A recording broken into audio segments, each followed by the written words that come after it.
Now let's take a closer look at Game 3 of the Commissioner's Cup Finals, and joining me now, live PBA legend and Sports Desk basketball analyst, the one and only point laureate, Coach Ronnie Magsanoc. Coach, good morning. Morning, Jay.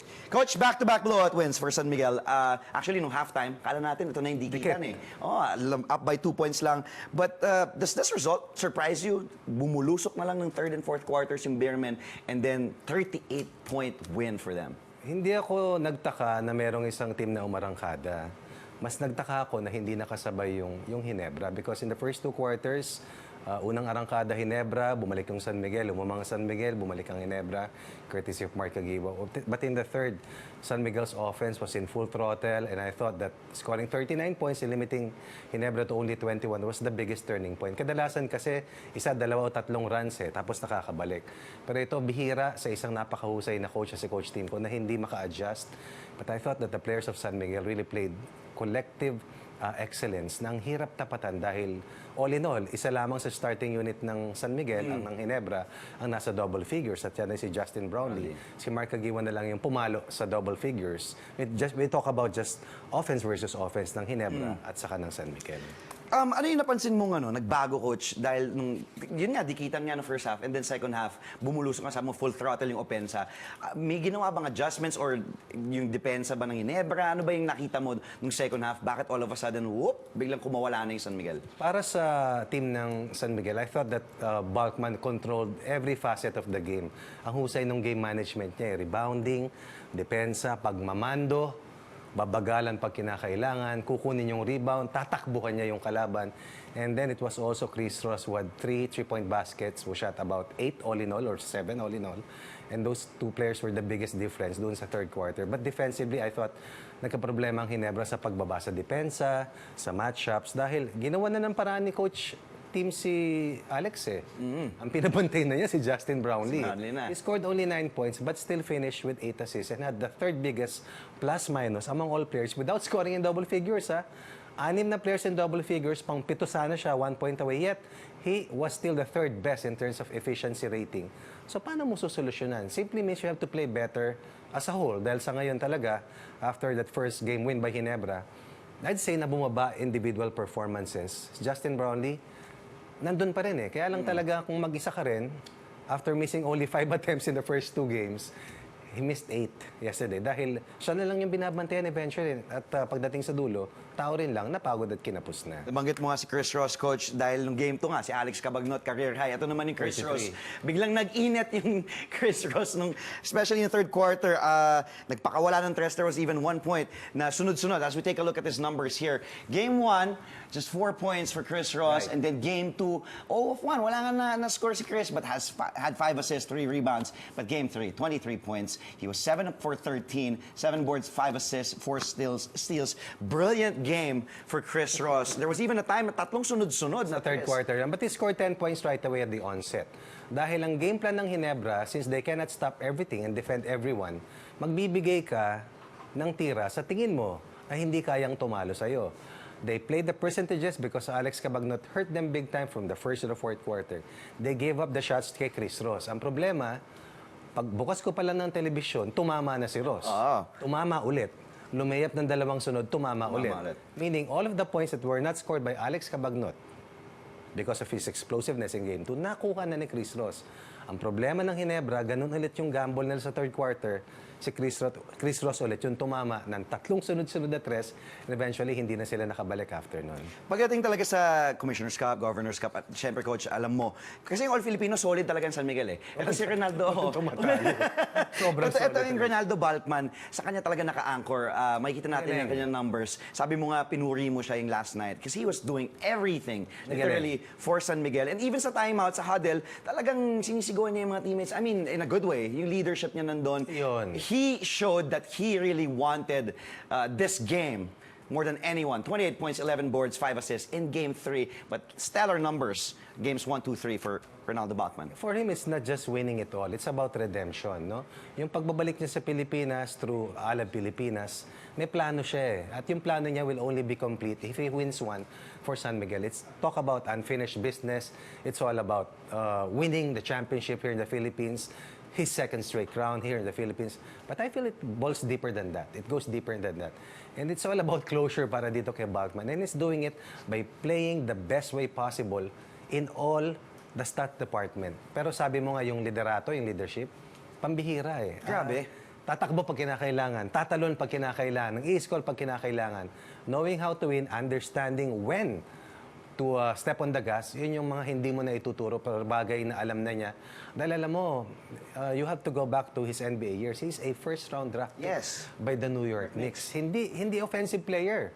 Pero sa ngayon, ang galing na rin umupensa. Kung kayang umiscore ng 50, gagawin niya eh. Pero hindi niya kailangan. But in Game 3, he led the way and he was plus 40 sa efficiency rating after 48 minutes. A little unusual na hindi natin masyado nasasama sa usapan si Junmar Fajardo, the Kraken. But he's been consistent.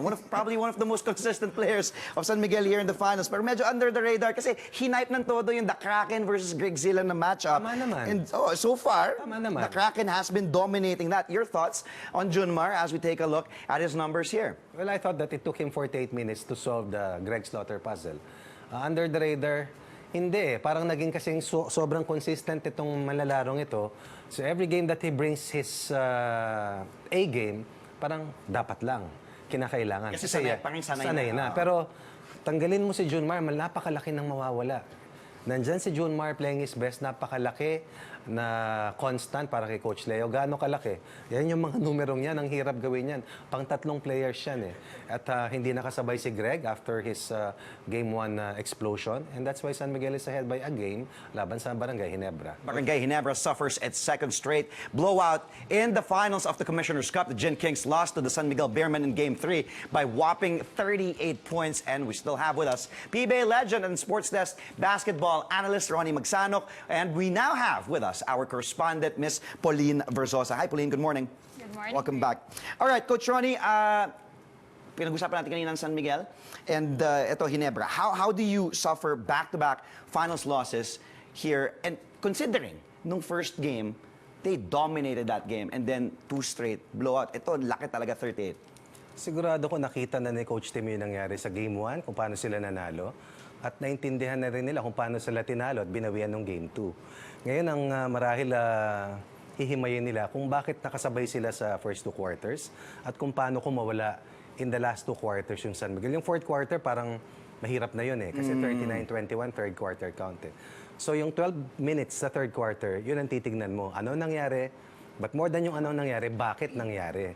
And those are the only things that you are in control of in preparation for the game tomorrow. Remember that the best time for the coaches to prepare is yung laro after Sunday.